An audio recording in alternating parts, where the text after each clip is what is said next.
This is Tim Black with Villa Scriptura. I'm in Northwest Arkansas, which is in the southern United States. I'm in the area that's the headquarters of Walmart. Bahkit, you guys, and Danyar. Danyar is Bahkit's interpreter. If you watched last time, you may recall Renat. Well, Renat moved to Almaty.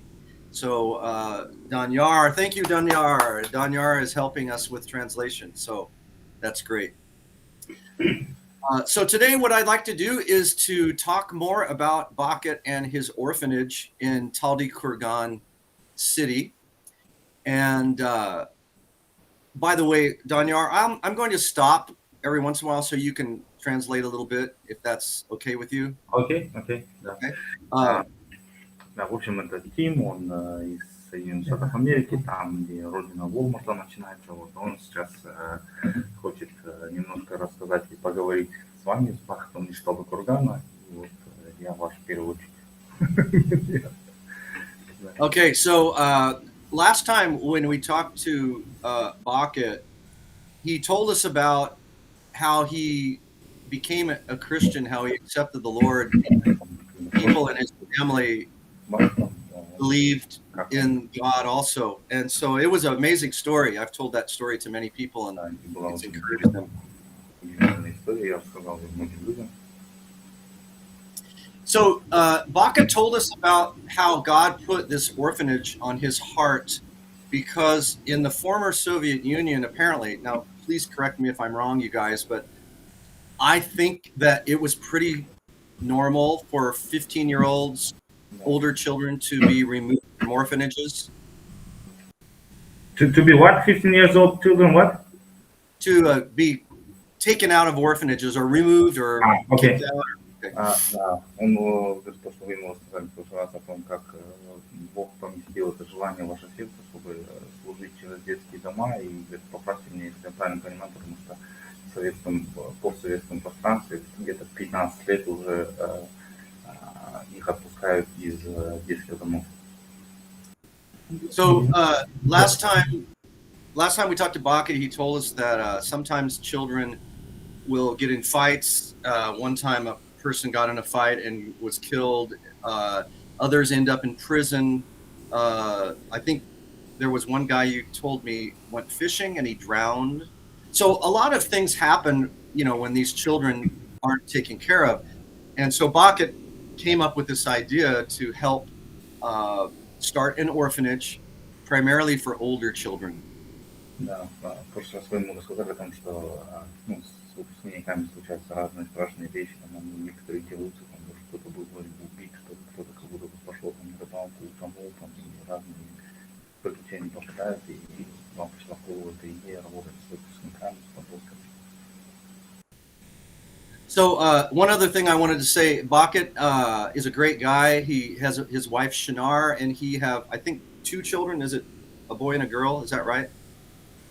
Да, он говорит о том, что Бах классный парень, у него есть жена Шинар и 2 детей, мальчик и девочка. Все правильно? Yes, correct. Yes, and his idea is to build his eventual idea, his goal is to build an orphanage where he and his wife and his family can live and supervise the children at the orphanage and help them have a home. And so my purpose today is to get an update from Bahkit and hear from him. And if there's anything new that he wants to tell us, I would like him to share. And then toward the end, I'm going to give you some specific ideas of how you can help both through prayer, but also financially, because of course it costs money to buy a house. And we want to see if we can help Bahkit to secure some money so he can buy this home. Просто когда мы говорили, вы поделились с ним идеей о том, чтобы купить какой-то дом, где бы вы смогли жить, и чтобы с вами могли жить выпускники детских домов. И в конце он хочет поговорить об этом и дать какие-то инструменты, как можно будет это помочь не только молитвой, но и финансово тоже. Bahkit, I'm going to start with a picture here that you sent me, a couple pictures actually. And can you see them on the screen there? Да, он хочет начать с вот этих фотографий. Вы их видите? Yeah, but they are too small. Oh, okay. Let me just use. Let me put one up. Okay. I will do this. Let's see. Anyway, is that better? So, Bahkit, can you tell us what you recently did with your? I think you said your graduate students and their children. Можете рассказать, что в последнее время вы делали с это же выпускники, да, которые на фотографии? Да. Yes, they're graduate. Go ahead. Why don't you tell us what you did recently in Alm? I think you went on a picnic in Almaty. Is that correct? Да, вот он хочет рассказать, что вот здесь на фотографии, да, что вы делали, где это было, пикник или что это было. Да, в Алмате есть то, что приемных родителей Казахстана, это приемные родители. Они как сообщество, они организовали пикник в Алматинских горах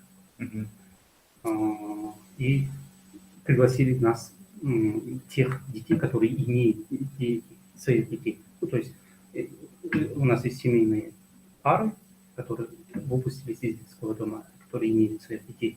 Там 1, 2, ну, у всех почти 1. У нас есть 8 семейных пар.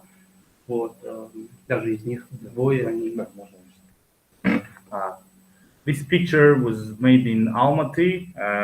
We have like foster parents community,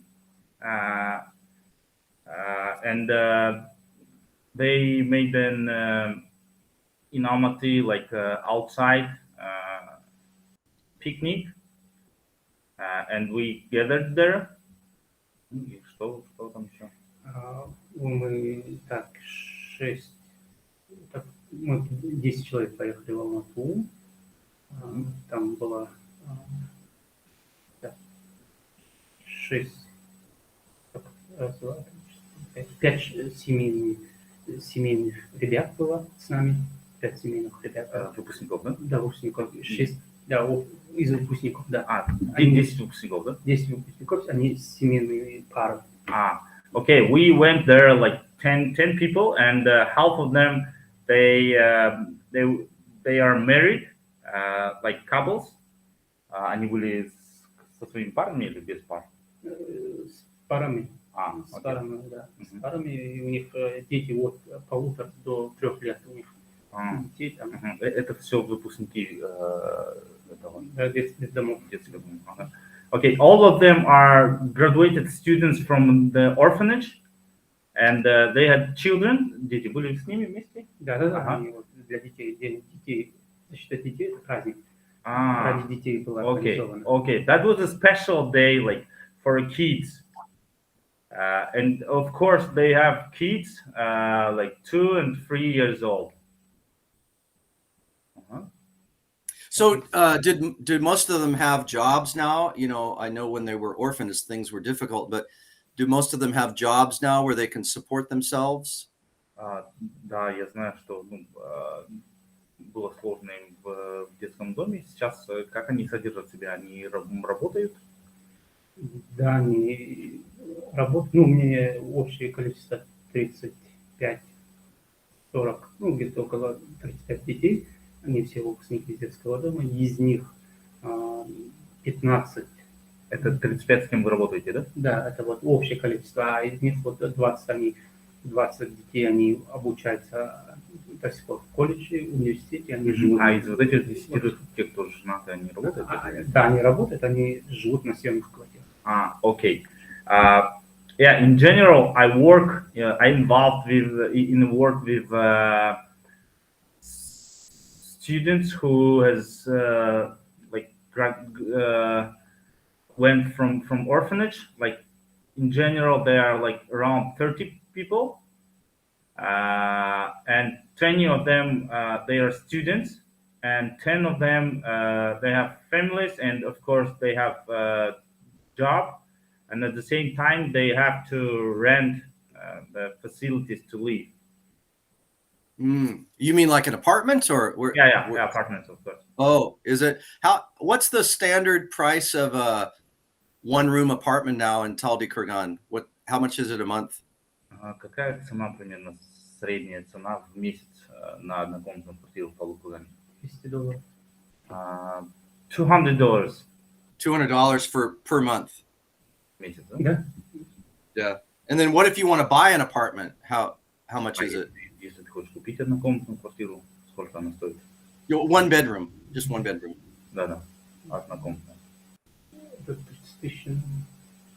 30 Да. Around 30,000. Okay. So it's less expensive in Taldykorgan than Almaty, of course, right? Да, это, конечно, гораздо дешевле, да, в Талдыкоргане, чем в Алмате. Да. Yeah. Yes, correct. Yeah.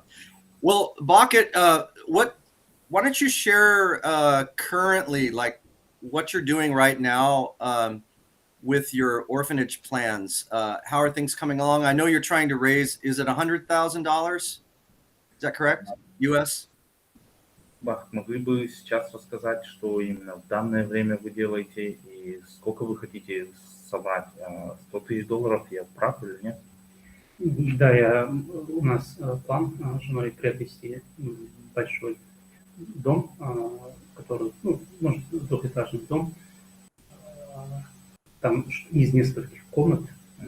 Это будет дом надежды для выпускников, когда они выходят с общежитий, то есть заканчивают обучение, и они остаются без крыши. То есть без крыши надо им пока адаптироваться, пока работать, заработать, найти съемную квартиру, это какое-то время занимает. Поэтому в этот момент мы хотим помочь им, чтобы они могли жить там и приобрести квартиру. То есть дом большой такой коттедж, но она где-то стоит $100 000 минимум. Yes, me and my wife, like Bahkit, we have a dream, we have a plan to gather like around, as you said, 100,000, because we want to buy a big, huge house, like around eight bedrooms. And we are going to call it the House of Hope, because when orphans graduate, they can stop there and live there for a while until they get like job or any places to stay. Like a transitional, we would call that in the US a transitional house, maybe something like that. Это будет такой как бы трансакционный дом, то есть они закончат там какое-то время, побудут и потом дальше, да? Да, адаптационный как-то. Yeah. Что пока. Yeah, like adaptation center. I'm sorry, I didn't hear you. Adaptation center. Yeah, you're right. Transitional. Yeah. Transitional. So it's a place where, people can get ready to make a transition into adulthood and all that comes with that. Yeah, that would be great. Там, где они смогут приготовиться там к жизни. So, Bahkit, what's the greatest challenge that you're facing right now that we could be praying about and considering giving? Obviously, giving toward the house fund, the House of Hope. But what are some challenges that you're facing that we should know about, that we could be praying about? Какой сейчас самый большой вызов, с которым вы сталкиваетесь, чтобы мы могли об этом молиться? Здесь сейчас вот семейные пары, у нас 8 семейных пар уже женятся, замуж выходят, у них дети, трудность, они работают, но живут на съемной квартире, и они в городе зарплата небольшая, минимум $200 за аренду, только надо давать, это не считая квартплату, там, продукты, питание, и там садик детей. В этом плане мы сейчас думаем, молимся за это, чтобы как-то приобрести что-то, как-то им помочь. Мгм.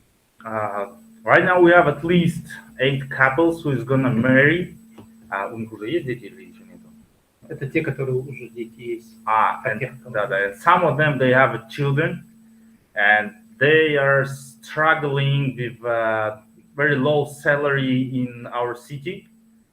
It depends. Just in general, they can get $200, and at the same time, they have to rent an apartment for the same money. And 200 a month. They're getting 200 a month. Is that what you're saying? yes. And at the same time, they have to rent an apartment, and the apartment would cost the same money. And Yeah. at the same time, they have to live, they have to eat, and to cover Expenses. expenses. Yeah. Yeah. И, Yeah, I understand. Просто сейчас у них такая ситуация, они могли вот это вот пережить. Мы вот, чтобы у них не было так, чтобы их дети, которые они имеют, эти дети не пошли в детский дом. То есть как они были, оказались, да, чтобы эти дети, вот их дети, не оказались там. То есть это наше желание и то, что мы хотим. Yeah, and this is kind of burden or like desire for them because we don't wanna the same life or the same fate for their kids because they are struggling right now with renting, and they're very close to send their own children to the orphanage. Oh. Yeah. So this is a challenge. Yes, I understand. Because they want their children to be cared for and they feel they have no other option. Yeah. Mm-hmm.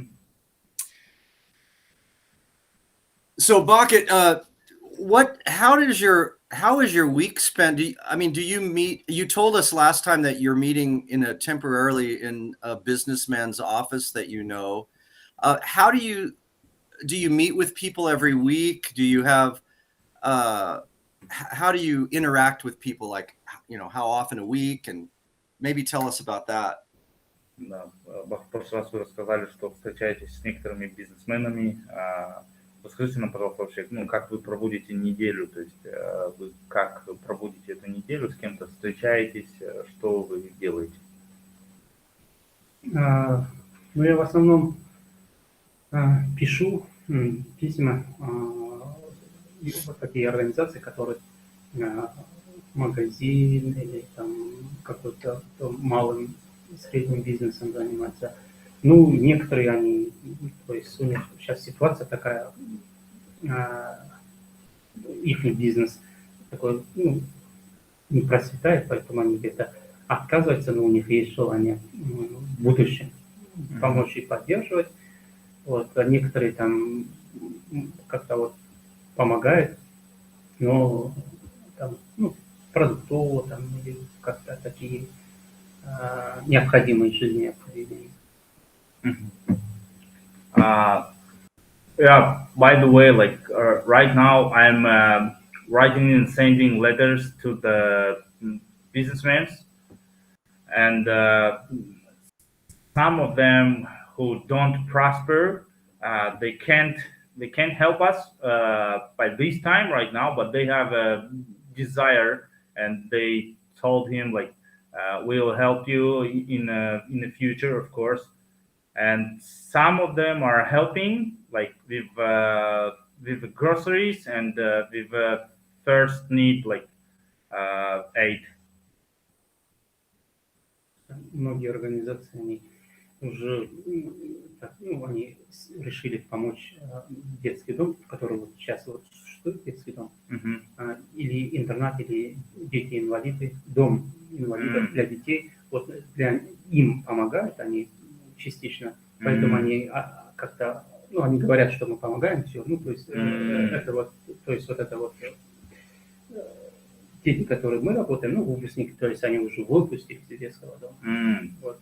Поэтому и отказываться. Some organizations, they have kind of excuse, like they said, actually we are doing like help to the like existing orphanages, and we are not involved in this program, like to help to those who is graduating. Mm-hmm. So they're helping the younger children in the more established orphanages. Yes, exactly. Yeah. Let me ask you something. For a long time, Americans and other people were coming to Russia and other countries to adopt children. Since the Ukraine conflict, has that decreased in? It's probably decreased in Russia, would be my guess, but has it also decreased in Kazakhstan? Do you still see people from other countries coming to adopt? Долгое время люди с Запада, с Америки приезжали и усыновляли детей в России, там, в Украине, в Казахстане. Вот. И сейчас, после того, как начался конфликт в Украине, между всей Украиной, снизилось ли вот этот поток людей, которые приезжали и усыновляли, удочеряли детей из Запада? Но у нас в нашей стране до конфликта с Украиной уже запретили адаптировать, то есть усыновлять детей иностранным гражданам. Это не только американцы, это все, это даже вот соседние страны. Запрет у нас иностранным гражданам, только казахстанцам. Okay. Actually, in our country, we have a law which happened before the conflict, which don't allow to adopt children for foreigners. Okay, so foreigners can no longer adopt children in Kazakhstan. Yeah. Actually, it happened before conflict. Okay. And is that because of the concern about child prostitution, or why is that? What was the reason? В чем причина? Это из-за детской проституции или из-за чего? Чтобы не было детской проституции, или в чем причина? Почему такой закон был принят? Ну, были разные ситуации, которые там детей избивали, которые вот усыновлены в других странах. И был момент там, использовали детскую порнографию там. То есть там многие моменты были. There are some moments like, as you said, some like child prostitution or child pornography, even like child abuse, and that's why. Yeah, and I can understand that, because that's a worldwide problem, and people will, lie and not tell the truth about why they're adopting the children. So I certainly can understand Kazakhstan's perspective. Bahkit, is there anything else you would like to tell us about your needs, and what we can do? I want you to have a chance to say anything you want to say before we end our interview today. So please let me know.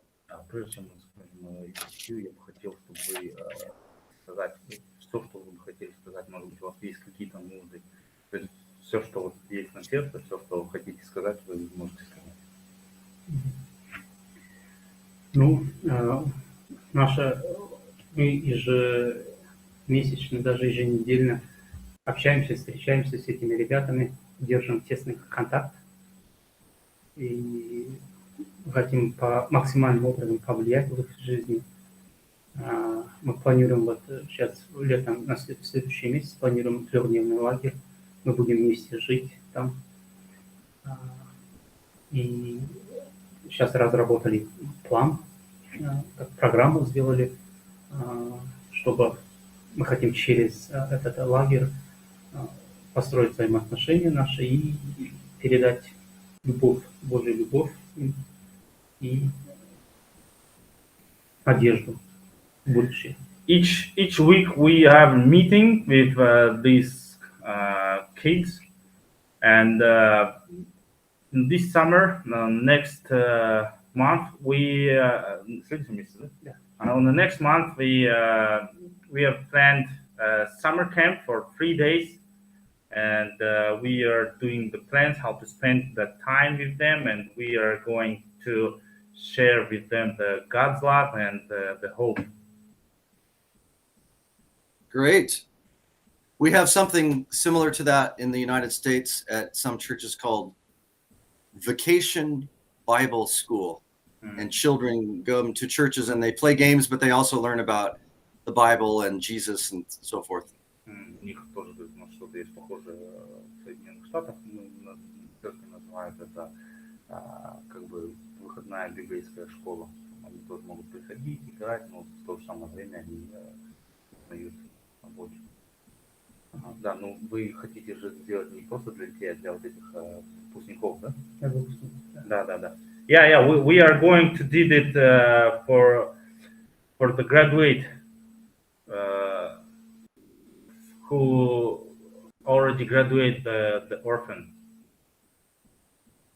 Oh, that's great. Good. Well, thank you so much for what you're doing for not only the orphans now, but for the adults who've graduated and their children. You're helping multiple generations. Да, спасибо за то, что вы делаете, и работа с теми, кто находится сейчас в детских домах, и в то же самое время те, кто уже заканчивает, то есть вы затрагиваете несколько поколений. Well, Bahkit, I want you to know that I will continue to let people know through Facebook and YouTube and other ways about your ministry. I try to talk about the orphanage as much as I can, and hopefully let's pray that God will work on the hearts of people to cause them to be generous and desire to help. Ну, он хочет сказать вам, чтобы знали, что он будет продолжать говорить о вашем служении людям через Facebook и через другие медиа. Если вы поможете, чтобы все получилось. Okay.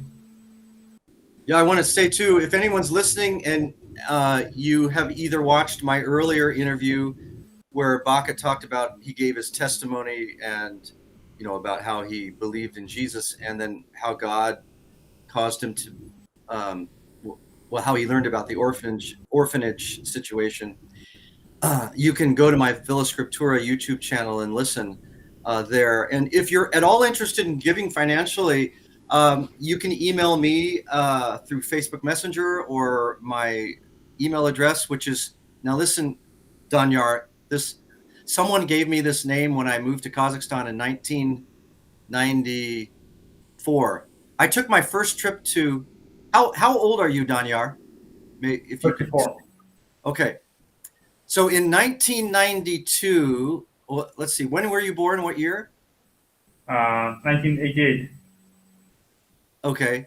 So you were only 4 years old. So when you were 4 years old, I was your age now, and I took my first trip to Kazakhstan, and we stayed I was with a Romanian guy actually, and we stayed in a home downtown, and we went to Gorky Park in Almaty, and went to the zoo, and someone gave me a dombra. I still had it until recently. We basically tried to share the gospel with people in Kazakhstan. And so then 2 years later, I moved to Kazakhstan with my family, with my two children, and they were 5 and 7 at the time, I think.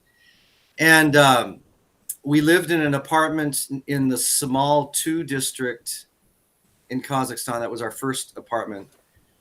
And then we lived downtown. Who was the famous astronaut? What was his name? The street was named Gagarina. We lived on Gagarina Street, and I helped teach in a school. But one of my neighbors across the way was 17 years old, and he lived with his mother in a one-room apartment. And they had a giant dog. It was a Great Dane. I don't know how you would say that in Kazakh or Russian. a big dog, like a horse, the size of a horse. And they lived in a one-room apartment. And he spoke a little bit of English. And I had a 12-string guitar, which he was very excited to see. And I had a complete Beatles songbook. So every night, I learned about Kazakh hospitality. This is one of my lessons. He knocked on my door at 11 at night, and he said, "Tim, can we play guitar, some Beatles songs, please?" And so I said, "Okay, sure." His name was Birjan, but he was a big Bruce Lee fan, the karate guy. So he wanted me to call him Bruce. And he was also a huge Phil Collins, the singer for Genesis, the band Genesis. So he called his dog Phil after Phil Collins, and he wanted me to call him Bruce because he was a Bruce Lee fan. But his real name was Birjan. And so anyway, he was one of our friends. But yeah, during that time, I fell in love with the beauty of Kazakhstan and the Tian Shan Mountains, and the people. I love the Kazakh people. They were, I mean, there's always good and bad people everywhere you go, but the Kazakh people were so nice and hospitable. In 1992, I also went to Kyrgyzstan when it was Frunze. Now it's Bishkek. Okay. And we went up to the mountains, and a family in a yurt, they killed the lamb, the sheep, and they made us beshpomak. Yeah. 5 fingers. And so we ate that, and I learned some words like salbulingas and rakmet, and some Kazakh words.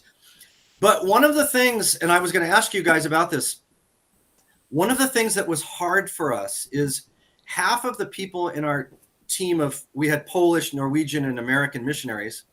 We were teaching English and sharing about Jesus. One of the dilemmas we had was, which language should we study? Because we wanted to show the Kazakh people that we cared about them and loved them.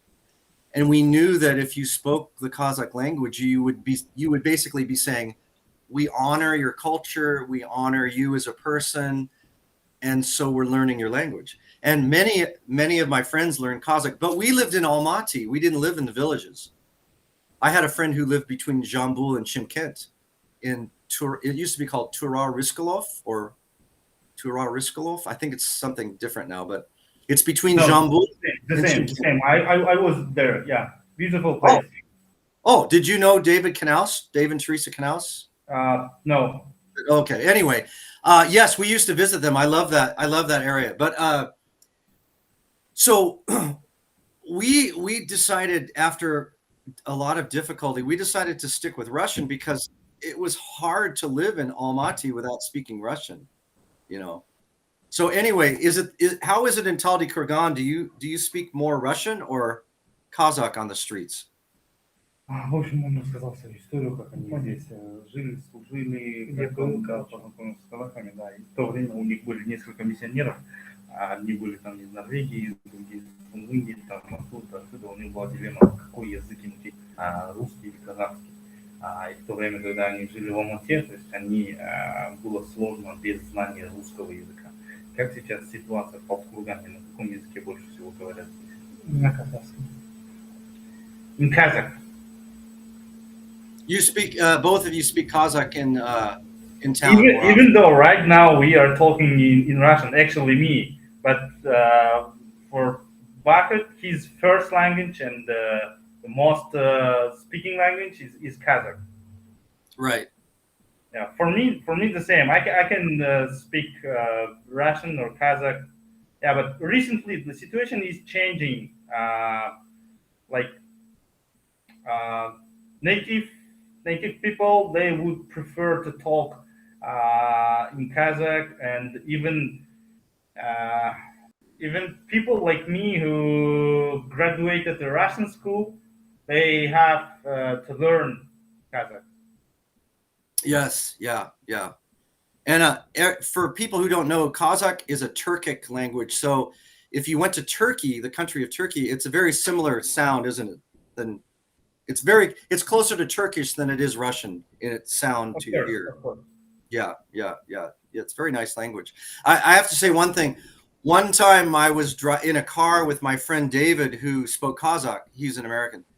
And you know how the police officers will sometimes pull your car over and then they want to bribe, So they pulled the car over. This was near, I think it was near Chimkent. And my friend David got out of the car and he started talking to the guy in Kazakh. And in the rearview mirror of the car, I was watching what was going on.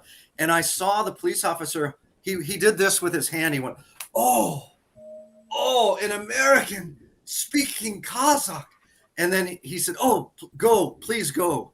And my friend gave him a ballpoint pen for a bribe. That was it.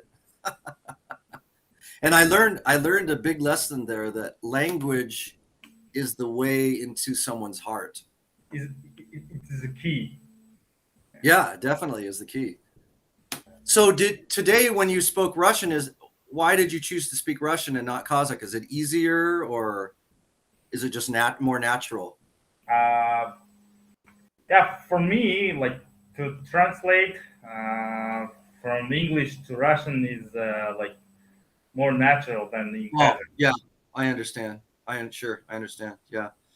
And what's interesting is because it's so easy to translate things on the computer now through Google, I've noticed that, like on my phone, I have a Kazakh translator on my phone I can use.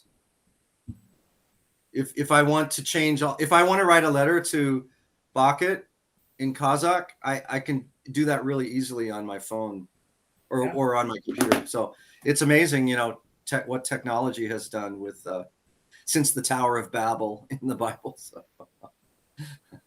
Well, is there anything else you guys want to ask or say before we end our interview?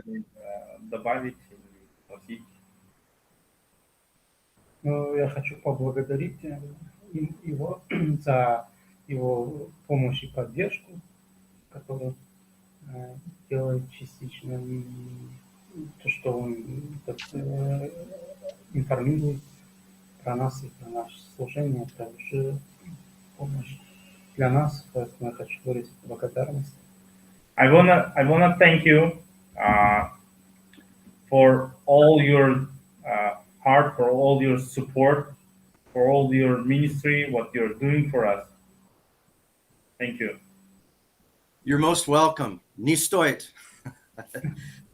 Thank you, Bahkit, for what you're doing. I know it's hard work, and what you're contemplating, what you're planning with your wife to live in a home with 8 or so orphans, that is no small decision. That would be a very challenging decision, because you know that you're going to have good days and bad days with orphans, and that I think that's great that your wife is willing to do that too.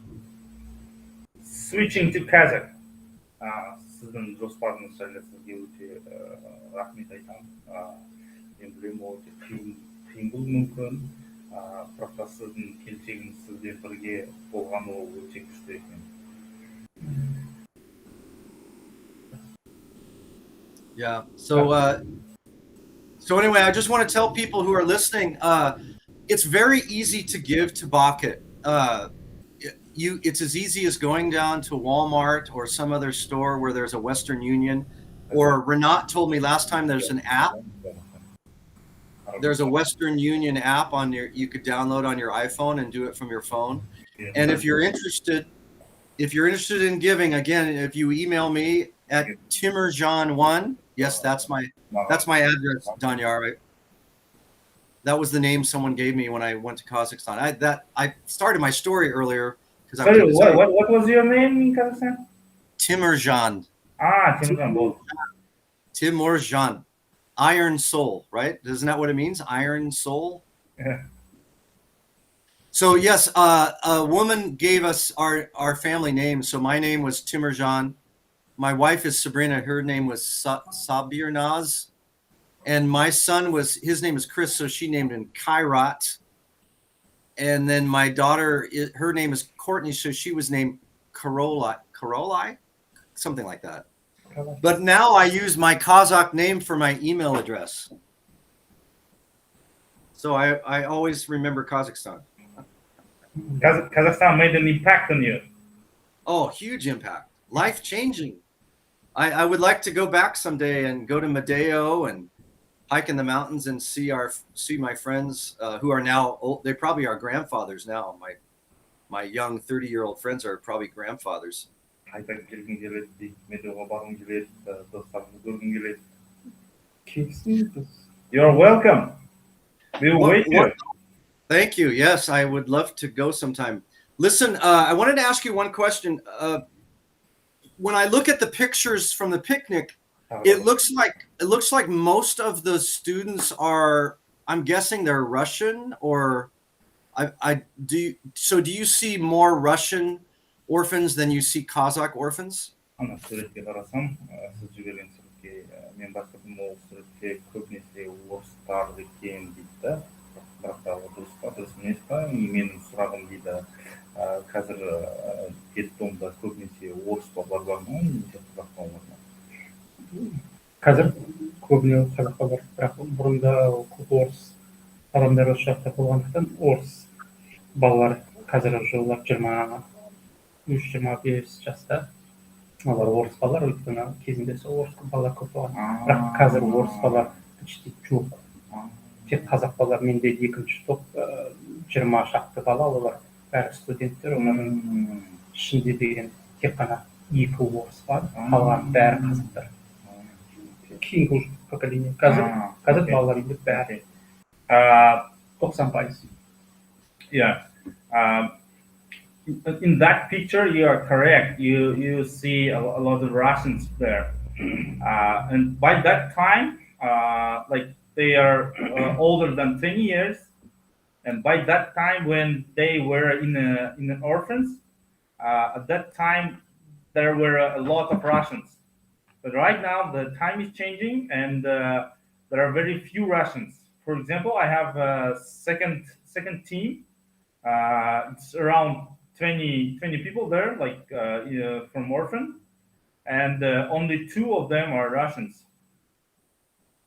Oh, and what about the other 18? What?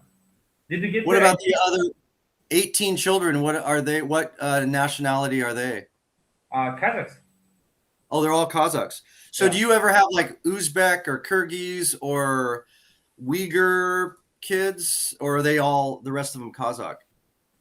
Есть какие-то узбеки, кыргызы, уйгуры, или в основном казахи? Нет, в основном казахи, но есть русский, есть чечен, есть корейцы. In general, most of them are Kazakhs, and we have Russians, one Korean, and Chechen. This is Chechen from Caucasus. Yeah. So many people don't know this, so let me explain, and please correct me if I'm wrong. But when Stalin was in control, he sent a lot of East Germans and Koreans to Kazakhstan, right? And now, is it true that he was worried that the Koreans were close to Vladivostok, where there was a military, I thought there was a military depot or something like that, and he was nervous and he wanted them to be far away from Vladivostok? Is that true? Когда Сталин был, во времена Сталина много было же экспедитивных насильных переселений. И он много этих немцев переселил сюда, Греков. Да, и корейцев. И вот насчет корейцев он спрашивает. А он переживал за то, что они были какие-то военные, ну, в основном корейцы, и из-за этого он их переселил сюда. Вы не знаете? Ну, это, наверное, все с Россией, вот этих вот национальностей. Да, ну, которые там жили возле Владивостока, он их сюда. Да, у них же не было возможности вот это вот содержать этот народ, поэтому Вот, кроме русских, там, других наций, они как-то вот, не депортировали, а просто переселяли сюда, потому что, чтобы они там в степи сами могли там выживать. Ну, то есть как-то вот так как. Что их отправил в степь. Это вот они как раз попали в Казахстан. Там, да, были корейцы, там были немцы, там были греки. Это вот в этом Кировск много греков приехали, турки и корейцы они в Уштове, и этот немцы. Yeah, at the starting time, yeah, you are right. Like there were a settlement, and he sent here in our region a lot of Koreans, Greeks, Germans, Украинцы много тоже Ukrainians, в то время приехали. and one of the reasons why he did it because they can survive here. Yeah, I always tell people that Kazakhstan is like the Australia of the former Soviet Union, because Australia was the place where the British sent their prisoners, like the people they didn't want. They sent them to Australia, like the hinterlands, we would call them. So it kind of reminds me of that. Stalin moved a lot of people down to Kazakhstan to get them away from certain areas. Да, он говорит, что Казахстан это в Советском Союзе, это как Австралия, потому что Британия туда преступников заключенных мы их отправляла в Австралию. Да. Yeah. Очень похожа культура австралийская и казахстанская. У них тоже много баран вокруг. Да? Да, степь и спокойный такой. Actually, Australian culture is very familiar to us because they are kind of close to nomads. Like they do have folk, or how do we go, like the sheep. Yes. Yeah. The sheep. Yeah. Yes. For people who don't know, Kazakhstan is it's a nomadic culture historically, and probably your favorite meat is sheep. Wouldn't you say it's sheep? I know, like shashlik. Are people still using sheep for shashlik, or are they using chicken? Он спрашивает, что сейчас для шашлыка в основном, какое мясо используют? Курицу или... Баран. Sheep meat. Sheep, yeah. That seems to be the favorite food. Yeah. Well, Danyar, one final question. What are you a translator professionally? You did a great job, wonderful job. Are you, or do you have a different job, another job? Thank you so much. No, this is not my job. Actually, I'm small entrepreneur. I mean, like I do produce construction blocks like bricks. And Bahkit is my friend, and so and he's an older guy, and when he asked me, like I can't reject. I like that about your culture. You respect the older people. The what do you say? The what's it? The what's the Kazakh word for old man? Aksakal? Yeah. Aksakal. I like this. When we had dinner in Turar Riskalov, you have a tradition. If you're new in the neighborhood, you invite the neighbors to your house if you're new. Is that correct? Yeah. Yes. And my friend put the oxacol. You have a tradition that the oxacol is supposed to face the door, right? He's supposed to be in place of honor, facing the door. In front of the door. Well, so he can see the doorway. Is that true? Окей. То, что у вас есть такая традиция, что посадить аксакала, чтобы он мог видеть вход. Ну, насчет входа не знаю, но самый почетный место, это папа, аксакал сидит там. I don't know about the like to see the door, but about the place, like very honorable place, it is true. Yeah. So where is the honorable place at the table? Is it is there On a the certain top. Okay, at the head of the table. We would say the head of the table. Yeah, the Yes. head of the table. Yeah, right. But I that's one thing I really liked about the Kazakh culture is that the children they had great respect for their elders, and hospitality was a great value you have on hospitality, and you're a very musical culture, and since I'm a musician, I really like that. Ам, Он говорит еще то, что я узнал о казахской культуре, это то, что вы очень музыкальная культура, у вас очень развито гостеприимство и уважение к старшим. Yes. Well, thanks guys so much for spending this time, and I think we'll stop here. Again, I will upload this onto my YouTube channel, and Danyar, if you have a Facebook page or something, if you want to share that with me, I certainly will bring you onto my friends list, and we can stay in touch. So again, thank you for the tremendously good job you did translating. Perfect, great You're English. welcome. Very easy to understand. Your pronunciation was just perfect, wonderful. And by the way, where did you learn English? If you know the very small country, он спрашивает, где я выучил английский. Moldova. Moldova? Yeah, Moldova. It's Yes. between Ukraine and Romania. Oh yeah, yeah. And so you lived there, and you studied English there? Yeah. While I was a student. Okay. Yeah. Well, you studied hard. It paid off. Thank you. Okay, Bahkit. Well, we'll stay in touch like we always do through Facebook and other ways. And again, I will continue to talk about your orphanage everywhere I go. Да, будем с вами на связи через Facebook, и я продолжу говорить о вашем служении, куда бы я ни пошел. Thank you.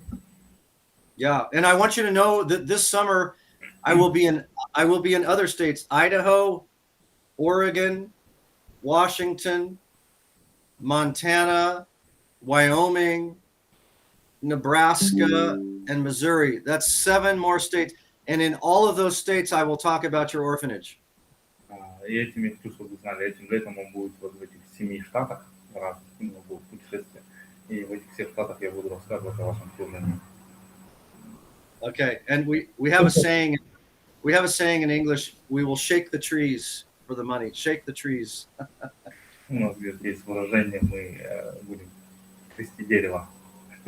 Хорошее Okay. выражение. All right. God bless you guys. Good saying. Okay. Bye-bye. Bye. Okay, bye.